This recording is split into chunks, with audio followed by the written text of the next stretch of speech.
Bienvenue sur Africa 24 pour cette nouvelle édition du QG News. Au sommaire de l'actualité, la Cour internationale de justice a rendu sa décision quant à l'affaire qui oppose la France à la Guinée équatoriale dans le dossier des biens mal acquis. Elle reconnaît le caractère diplomatique de l'immeuble parisien, immeuble que la France soupçonnait appartenir personnellement au vice-président équato-guinéen Théodoring Nguema Obiang-Mangué. Au Burkina Faso, c'est une grande nouvelle. Les artistes vont bénéficier d'une mutuelle santé mise en place en 2013. Elle sera effective à partir de ce début d'année 2017. Et c'est ce 10 décembre que le festival Bilili BD fermera ses portes à Brazzaville, la capitale congolaise. Les amoureux de la bande dessinée du monde entier ont pris part à ce grand rendez-vous. L'occasion pour les dessinateurs congolais de se faire une réputation. Suite de l'affaire dite des biens mal acquis ce 7 décembre, la Cour internationale de justice a en effet rendu sa décision sur le dossier qui oppose la France à la Guinée équatoriale. Et si elle ne tranche pas sur l'immunité de Théodoring Nguema Obiang-Mangué, le vice-président de la Guinée équatoriale, elle reconnaît le caractère diplomatique de l'immeuble parisien. Diarra Ndiaye, Samuel Gembok. La décision de la Cour internationale de justice était très attendue en Guinée équatoriale, en France et sur le continent. Réuni à La Haye ce mercredi 7 décembre, l'organe judiciaire principal des Nations Unies n'a formulé aucune décision sur l'immunité de Théodoring Nguema Obiang-Mangué, vice-président de la Guinée équatoriale, mais elle reconnaît à l'unanimité le caractère diplomatique de l'immeuble situé au 42 avenue Foch à Paris, en France. La France doit, dans l'attente d'une décision finale en l'affaire, prendre toutes les mesures dont elle dispose pour que les locaux présentés comme abritant la mission diplomatique de la Guinée équatoriale au 42 avenue Foch à Paris jouissent d'un traitement équivalent à celui requis par l'article 22 de la Convention de Vienne sur les relations diplomatiques, de manière à assurer leur inviolabilité. Selon la requête de la Guinée équatoriale, de multiples échanges ont eu lieu entre le pays du président Théodoro Obiang Nguema Mbazogo et la France au sujet de l'immunité du second vice-président chargé de la défense et de la sécurité de l'État, ainsi qu'au sujet du statut juridique de l'ensemble immobilier mis en cause, mais que toutes les tentatives de règlement initiées par la Guinée équatoriale ont échoué. Si la Cour a reconnu le caractère diplomatique à l'immeuble, elle n'a pas pu ordonner à la République française de prendre toutes les mesures nécessaires pour mettre fin à toutes les procédures en cours contre le vice-président de la République de Guinée équatoriale, comme l'avaient souhaité les autorités du pays. La Cour, en fait, ne va pas au bout des deux questions qui sont posées. Elle fait la distinction entre le statut de M. Nguema en disant qu'elle ne peut pas répondre sur le fait que celui-ci peut faire valoir dans l'affaire en question sa qualité de vice-président de la Guinée équatoriale et donc ne peut pas faire valoir l'immunité qui s'attache normalement à cette qualité. Mais comme il y a eu, comme je le disais, une saisie d'immeubles et que notamment il s'agissait d'un immeuble abritant des locaux diplomatiques, la Cour, elle conclut sur ce point-là que la France a violé les droits de la Guinée équatoriale en saisissant des locaux diplomatiques. Si les inquiétudes persistent sur les poursuites à l'égard de Théodoring Nguema Obiang-Mangué, la France devra respecter, comme tous les États partis, l'article 22 de la Convention de Vienne sur les relations diplomatiques, de manière à assurer leur inviolabilité. Elle ne peut donc plus procéder à d'autres perquisitions dans cet immeuble, une victoire juridique, mais surtout politique pour le pouvoir central équato-guinéen.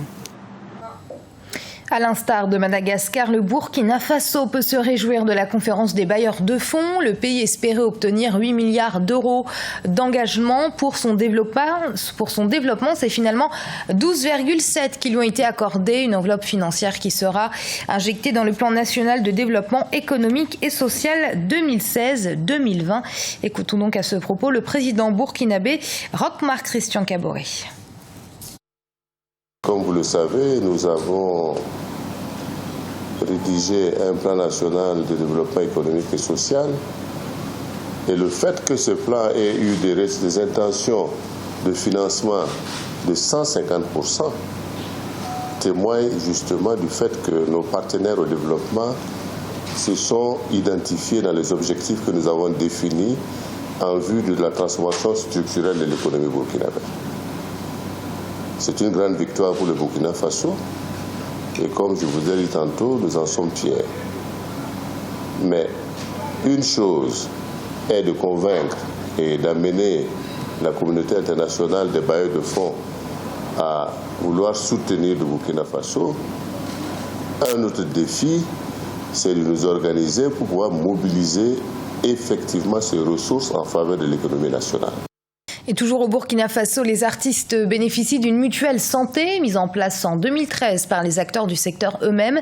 Elle sera opérationnelle dès le début de cette année 2017. Il s'agit d'une initiative largement saluée par les professionnels du milieu culturel et pour cause. Les frais de santé, d'hospitalisation ou autres sont très onéreux.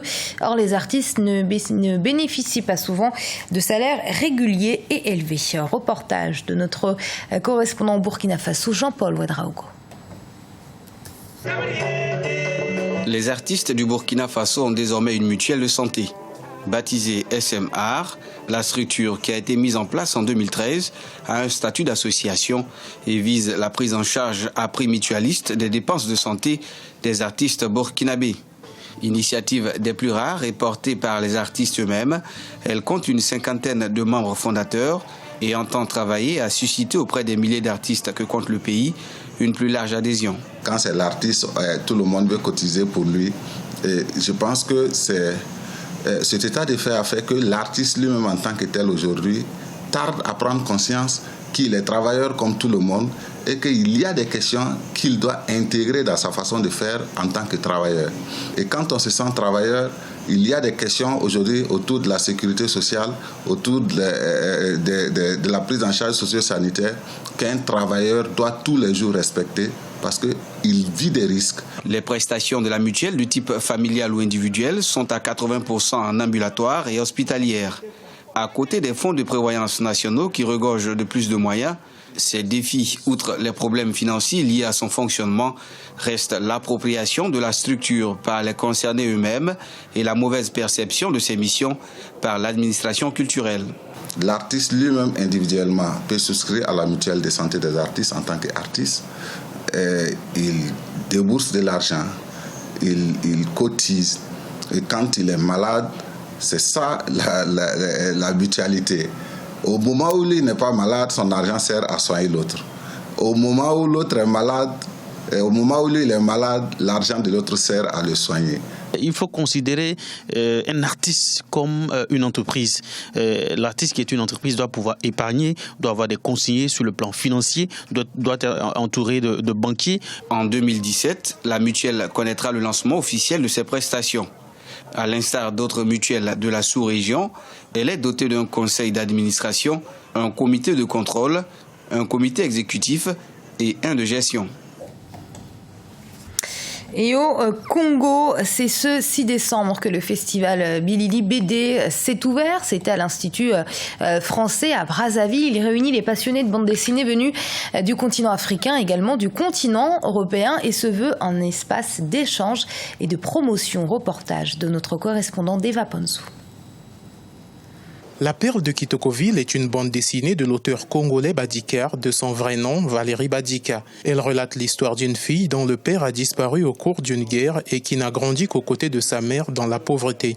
Mais malgré cette situation, la fille a réussi à obtenir des résultats satisfaisants en détenant la meilleure moyenne de son école. C'est à l'issue de son triomphe à un concours de dissertation qu'un journaliste l'a surnommée la perle de Kitokoville. Derrière cette histoire, l'idée c'est de faire rêver les jeunes filles, que ce soit des jeunes filles congolaises ou des jeunes filles du monde entier, que même avec peu de moyens, avec des efforts dans la vie, on a toujours la possibilité de parvenir à ses fins. Et donc, ça donne aussi la possibilité aux jeunes filles, de lire et de se faire une projection dans le futur. Donc. Les bandes dessinées de Badikar ainsi que celles d'autres BDistes sont exposées du 6 au 10 décembre 2016 à l'Institut français du Congo de Brazzaville à l'occasion du Festival international de bande dessinée du Congo Bilili BD. Ce festival se tient entretien sous le thème « Mois de mai et pertinence du métier d'auteur de BD dans la société ». Il réunit les auteurs de bandes dessinées venus de la RDC, du Cameroun, de la France et du Congo. L'objectif du Bilili BD, c'est vraiment de fédérer et rassembler les auteurs congolais de bandes dessinées, leur donner une vitrine pour s'exprimer, de les mettre en contact avec des auteurs internationaux. C'est pour ça que c'est le Festival international de la bande dessinée du Congo. Au cours de ce festival, des ateliers de formation et de perfectionnement sont organisés tous les jours de 10h à 12h par les auteurs professionnels. Ce festival prend fin le samedi 10 décembre 2016 par un cosplay qui est l'art de se déguiser en un personnage de BD ou de dessin animé. Et ce journal a été réalisé par l'ensemble de la rédaction. Merci de l'avoir suivi. Restez sur Africa 24. Dans un instant, une nouvelle édition d'information.